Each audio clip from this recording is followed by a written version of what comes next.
नमस्कार दोस्तों। आज हम पिरामिड वैली इंटरनेशनल में 2020 की बुद्ध पूर्णिमा के समय दिया गया पत्री जी का संदेश सुनेंगे। कोई भी ऐसा अध्यात्म से, संसार से, किसी भी तरह का कोई विषय ऐसा नहीं है जिस पर पत्री जी ने अपने प्रकरण ना दिए हो। जरूरत है उन्हें समझने की और जीवन में उतारने की। ये बुद्ध पूर्णिमा डिजिटली मनाई गई और इसमें पत्री जी से कुछ प्रश्न भी पूछे गए जो मैं आपके साथ साझा कर रही हूँ। प्रेम के बारे में आपकी क्या राय है? हर कोई कहता है कि प्रेम करो। पत्री जी ने उत्तर दिया, मेरे पास प्रेम नहीं है। पिरामिड स्पिरिचुअल सोसाइटीज मूवमेंट में मैंने प्रेम शब्द को निकाल दिया है। मेरे पास पसंद नापसंद है। मैं मांसाहारी लोगों को पसंद नहीं करता। मैं केवल शाकाहारी लोगों को पसंद करता हूँ। इस प्रश्न के उत्तर के लिए आप किसी और के पास जाएं। मेरे पास प्रेम प्यार शब्द नहीं है। पसंद नापसंद जरूर है। आप भगवत गीता पढ़ते हैं या नहीं पढ़ते, इससे मुझे कोई फर्क नहीं पड़ता। आप शाकाहारी हैं या नहीं, ये मेरे लिए अति आवश्यक है। इसलिए मेरे पास पसंद और नापसंद है। अगला प्रश्न पूछा गया, त्रिकरण शुद्धि क्या है? पत्री जी ने कहा, मनसा वाचा कर्मणा, यानी जो आप सोचते हैं वही बोलते हैं और उसी के अनुसार कर्म करते हैं। और ये त्रिकरण शुद्धि अत्यंत महत्वपूर्ण है। What ever you think you speak. I don't like meet eaters and I speak openly. जो भी आप सोचते हैं वही बोलिए। मुझे मांसाहारी लोग पसंद नहीं है, मैं इसे कहता हूँ। मुझे इस बात की कोई परवाह नहीं है कि कोई मेरा भाई है, मेरा मित्र है, मेरा रिश्तेदार है। जो मांस खाते हैं वे सभी राक्षस हैं। मैं ऐसा महसूस करता हूँ और ऐसा ही कहता हूँ। अगला प्रश्न पूछा गया, जो भी हो रहा है कहते हैं उसे स्वीकार करो। कैसे स्वीकार करें? यहाँ निशर्त स्वीकार्यता या प्यार नहीं है। मैं यही समझा रहा हूँ।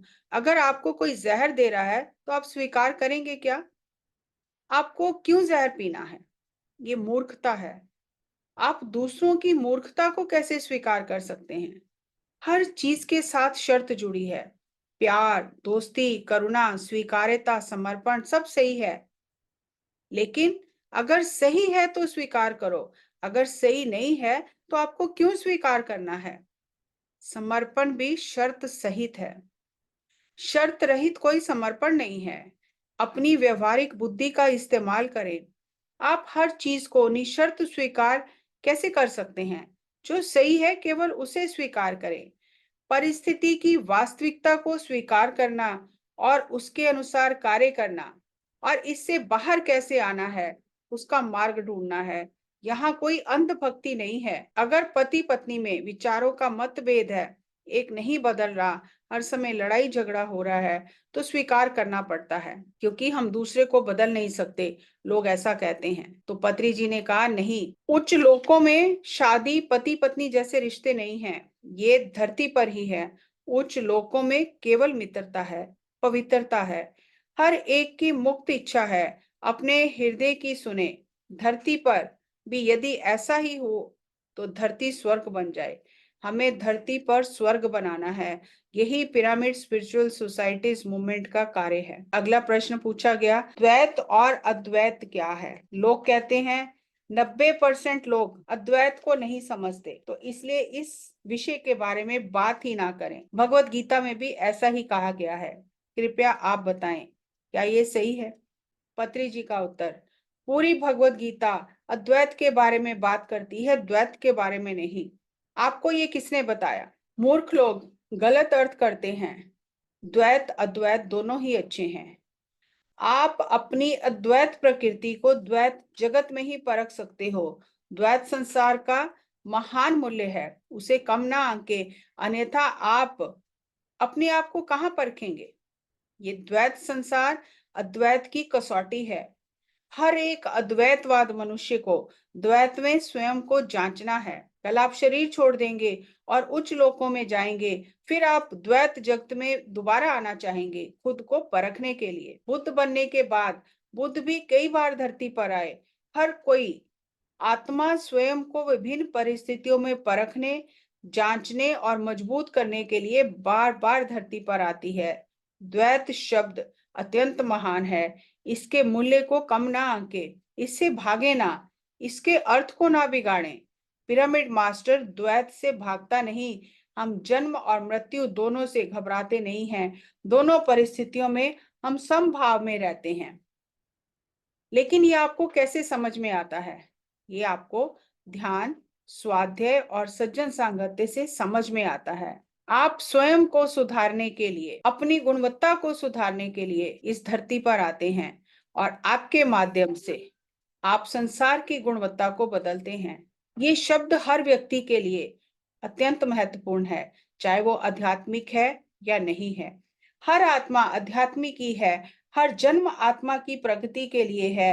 हर जन्म आत्मा के उत्थान के लिए है। आप ध्यान के माध्यम से अपनी प्रगति की गति को बढ़ावा दे सकते हैं। ये सरल समीकरण है। अगर आप राक्षस हैं तो आप केवल अंश मात्र ही बदलेंगे।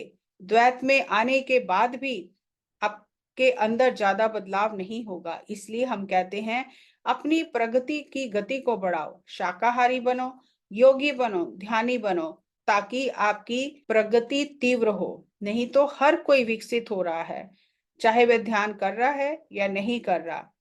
शरीर धारण करने के बाद हर आत्मा की न्यूनतम प्रगति होती ही है। हर जन्म आत्मा के लिए उपयोगी है।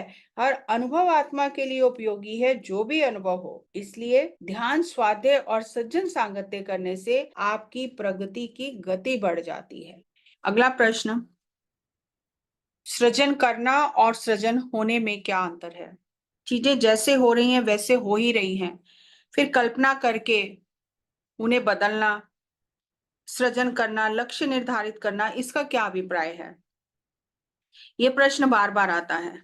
पत्री जी का उत्तर, आप सृजन करता हो, या तो आप स्वयं जागरूक होकर सृजन कर रहे हो या बिना जागरूकता के बेहोशी में सृजन हो रहा है।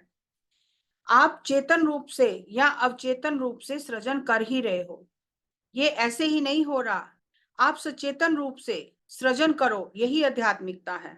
सृजन अच्छा है या अच्छा नहीं है, आप ही का सृजन किया हुआ है। आप सृजन करता हो। आप अपने विचारों, शब्दों और कर्मों के माध्यम से सृजन करते हो। ये विचार, शब्द, कर्म आपसे होते ही रहते हैं। ये सचेत रूप से हो सकता है या ये अवचेतन रूप से हो रहा है। आध्यात्मिकता आपको जागरूक और सचेत करती है। जहां आध्यात्मिकता नहीं, वहां बेहोशी में चीजें हो रही हैं और आप अपने दुख को बढ़ा रहे हो। यानी जब बेहोशी में चीजें हो रही हैं तो उसमें दुखों के बढ़ने की गुंजाइश ज्यादा है। और यदि आप अपने मजबूत इरादे और जागरूकता से जी रहे हो, सोच रहे हो, बोल रहे हो, कर्म कर रहे हो, तो दुखों के बढ़ने की गुंजाइश कम हो जाती है। इसलिए दुखों को कम करने के लिए हमें आध्यात्मिकता चाहिए। आनंद से कैसे जीना है? आनंद से जीवन जीना ही इस जीवन का उद्देश्य है। दुख से जीवन जीना नहीं। उत्सव ही जीवन का उद्देश्य है। यदि आप दूसरों से ईर्ष्या करते हो तो आप दुखी होते हो। आपको दूसरों की प्रगति, धन, ज्ञान, सुंदरता को देखकर खुश होना चाहिए। अगला प्रश्न, हम बहुत कार्यक्रम करते हैं, पर कई बार हमें ऐसा लगता है कि हम और बेहतर कर सकते थे और हमें असंतुष्टि होती है। पत्री जी का उत्तर, बुद्ध और पतंजलि सभी को ही ऐसा लगा। सभी ऐसा ही सोचते हैं। आप अकेले ऐसी सोच में नहीं हो। असंतुष्ट होना आत्मा की प्रकृति में है। जो भी आप करो, आपको लगता है और बेहतर किया जा सकता था। आपको अनेक ऐसी चीजें हमेशा दिखाई देंगी जो आप नहीं कर सके। मैं आपकी तरह तमिल भाषा नहीं बोल सकता, इसलिए मैं भी नाखुश हूँ। जब कोई तमिल में बात करता है, मैं समझ नहीं सकता। मैं संतुष्ट और नासंतुष्ट दोनों हूँ।